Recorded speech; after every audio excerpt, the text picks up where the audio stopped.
Hi friends, நம்ம விஜய் மல்லி ஸ்டோரியில் மல்லிக்கே டவுட்டு வந்துருச்சா அப்படிங்கிற மாதிரி வந்துட்டு இந்த ரகு வந்து இந்த சுடர்கிட்ட பேசிகிட்டு இருக்காங்க.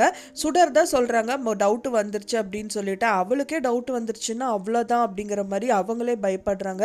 அப்படி இருக்கிற சூழ்நிலையில் இப்போ மல்லி வந்து ரிவர்ஸ் ஆனால் வந்துட்டு இந்த நாடகம் பார்க்கறக்கவே முடியாது அப்படின்னே சொல்லலாம். ஆனால் அதை தடுக்கிற விதமாக தான் இந்த மனோகர் வந்து பார்த்திங்கன்னா மல்லிக்கு வந்து டவுட்டு இருந்துகிட்டே இருக்கணும் அவன் மேலே அப்படிங்கிற மாதிரி தான் வந்து நிறைய விஷயங்கள் சொல்லிகிட்டே இருக்காரு. மல்லியை ஒரு ஸ்டேஜில் வந்து பார்த்தீங்கன்னா இது ரேணுகாக்காக தான் இருக்கும் போல், நம்ம தான் பைத்தியம் நிஜம்தான் போல இருக்குது, நம்ம தான் ஏதோ தப்பாக நினச்சிட்டோமோ அப்படிங்கிற அவங்களே நினைக்கிற அளவுக்குள்ள இந்த பார்த்தீங்க அப்படின்னா இந்த ரகுவும் சரி சுடரும் சரி பயங்கர கேமே பிளான் பண்ணியிருக்காங்க. மெயினாக இந்த மொபைல் விஷயத்தில் அப்படின்னே சொல்லலாம். அப்படி இருந்தும் மனோகர் வந்து மல்லிகிட்ட சொல்கிறாங்க, அவள் வந்து எல்லா கேம் ப்ளே பண்ணுவா, தயவு செஞ்சு பின்னாடி மட்டும் கால் எடுத்து வச்சிடாத மல்லி, முன்ன வச்ச கால் முன்னதான் இருக்கணுங்கிற மாதிரி நிறைய விஷயங்கள் சொல்கிறாரு. ஏன்னா டவுட்டு அப்படின்னு வந்துருச்சு அப்படின்னா கண்டிப்பாக நின்ன இடத்துல தான் நிற்கணும், அவளை நோட் பண்ணிகிட்டே தான் இருக்கணும், விட்டா போச்சு அப்படிங்கிற மாதிரி நிறைய விஷயங்கள் வந்து மல்லிகிட்ட பேச தான் செய்கிறாரு. அது மட்டும் இல்லாமல் வந்து பார்த்திங்கன்னா விஜய்க்கு வந்து பார்த்திங்கன்னா முதல் ஒய்ஃபு ரேணுகா, ரெண்டாவது ஒய்ஃப் மல்லி, இப்போ மூணாவதாக வந்து ஒய்ஃபே இல்லைனாலும் இவங்களும் ஒய்ஃபு மாதிரி நின்றுட்டு இருக்காங்க இந்த சுடர் அப்படின்னே சொல்லலாம். ஸோ மூணாவது ஒய்ஃபுங்கிறது வந்து பார்த்திங்க அப்படின்னா அவங்க முதலே வந்து கல்யாணமானவங்க அப்படிங்கிறது தான் ரொம்பவே கேவலமாக இருக்குது அப்படின்னே சொல்லலாம். அவங்க முன்னாடி கல்யாணமானவங்க, அவங்க வந்து பார்த்திங்கன்னா நடிக்க தான் வந்திருக்காங்க அப்படிங்கிறதுனால நம்ம கொஞ்சமாவது வந்து பொறுத்துட்டு இருந்தோம். ஆனால் சொத்து தான் இந்த விஷயத்தில் வந்து கதிரேஷன் சொத்தை பிடுங்கிறக்காக தான் வந்திருக்காங்க அப்படின்னா கூட ஓரளவுக்கு பரவாயில்ல அப்படின்னே சொல்லலாம்.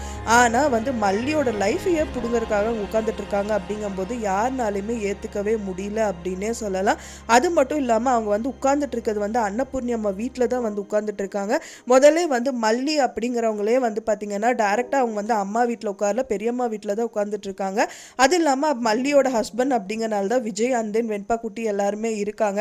ஃபைனலாக வந்து பார்த்திங்கன்னா விஜய்க்காக வந்து கதிரேஷனையும் வந்து அன்னபூர்ணி அம்மா ஏற்றுக்கிட்டாங்க.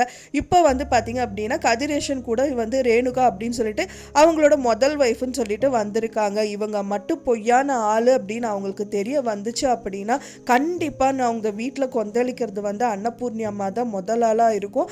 மனோகரையும் சும்மா அவங்க விடலை, பயங்கரமாக அடிச்சிருக்காங்க, நிறைய அசிங்கப்படுத்தியிருக்காங்க. ஸோ அதனால வந்து ரெண்டு பேரும் வந்து வெளுத்து வாங்க தான் போகிறாங்க. விஜய் மல்லி கூட வந்து செகண்டரி தான். ஏன்னா மல்லியை கூட ஒரு விதத்தில் வந்து பார்த்திங்கன்னா ஆயாவாக தான் இவங்க ட்ரீட் பண்ணியிருக்காங்க. ஏன்னா வந்துட்டு அவங்க பாட்டுக்கு பெட்ரூமில் இருக்கிறது, படுக்கிறது, செய்யறதுங்கிற மாதிரியே தான் இருந்தாங்க. ஃபுல் அண்ட் ஃபுல் அவங்களுக்கு ஊட்டி விட்றது, சாரி கட்டி விட்றது அப்படின்னு சொல்லிட்டு எல்லா சுகத்தையும் மல்லிகிட்டையே வந்து எல்லாமே வாங்கிட்டு கடைசியில் வந்து அவங்க ஹஸ்பண்டை கூட வந்து பிடுங்கிக்கிறது அப்படிங்கிறது வந்து பார்க்கவே முடியல. இருந்தாலும் வந்து பார்த்திங்கன்னா மல்லி வந்து வேலைக்காக தான் விஜயோட வீட்டுக்கு வந்திருக்காங்க. மெயினாக வெண்பா குட்டியை பார்த்துக்கணும் அப்படிங்கிறனால அவங்க அம்மாவோட ஏக்கம் இருந்ததுனால அதை வந்து கூல் டவுன் பண்ணணுங்கிறக்காக வந்திருக்காங்க. அதுக்கப்புறம் விஜய்க்கு வந்து முதல் மல்லியை பிடிக்காம தான் இருக்கு, அவங்க கூட வேலைக்காரி தானே அப்படிங்கிற மாதிரி தான் சொல்றாங்க. ரொம்பவே கஷ்டப்பட்டு தான் அந்த வீட்டில் இருக்காங்க. ஃபைனலாக அவங்களோட நல்ல மனசை வந்து அவங்க ஏற்றுக்கிட்டு தான் இப்போ ரெண்டாவது வந்து கல்யாணம் பண்ணிக்கிட்டாங்க அப்படின்னே சொல்லலாம். ஸோ அப்படி இருக்கும்போது வந்து இவங்க வேலைக்காரியாக இருந்து வந்தாலும் நல்ல குணத்துக்காக தான் அவங்க ஏற்றுக்கிட்டாங்களே தவிர மற்றபடி எந்த ஒரு தீங்கும் வந்து அவங்க குடும்பத்துக்கு பண்ணணும்னு வந்து மல்லி இப்போ வரைக்குமே நினைக்கல. ஸோ ஆனால் இவங்க வந்து பார்த்தீங்கன்னா அவங்க குடும்பத்தை மட்டும் இல்லாமல் எல்லாருமே கஷ்டப்படுத்திட்டு இருக்காங்க. ஸோ அதனால எல்லாரும் யாராக இருந்தாலும் வந்து சோறு போட்டவங்களுக்கு வந்து நல்ல நன்றி உணர்வோடு தான் இருக்கணும்னு சொல்லுவாங்க. உப்பிட்ட வரை உள்ளவரை நானே அப்படின்னு தான் சொல்லுவாங்க.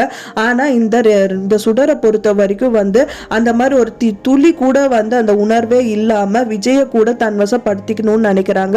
ஸோ கூடி விரைவில் மல்லி அவங்கள கண்டுபிடிச்சி வீட்டை விட்டு அடிச்சு துரத்துனா நல்லா இருக்கும் அப்படின்னு நினைக்கிறேன். ஃப்ரெண்ட்ஸ், நீங்க என்ன நினைக்கிறீங்க அப்படின்னு சொல்லிட்டு உங்களோட கருத்துக்களை மறக்காம எனக்கு கமெண்ட்ல ஷேர் பண்ணுங்க. நான் சொன்ன இந்த தகவல் உங்களுக்கு பிடிச்சிருந்தா மறக்காம லைக் பண்ணுங்க, ஷேர் பண்ணுங்க, கமெண்ட் பண்ணுங்க, சப்ஸ்கிரைப் பண்ணுங்க. மேலும் இன்னொரு மல்லி சீரியல் அப்டேட்டோட நெக்ஸ்ட் மீட் பண்றேன். தேங்க்ஸ் ஃபார் வாட்சிங் மை டியர் ஃப்ரெண்ட்ஸ். நெக்ஸ்ட் வீடியோல பார்க்கலாம்.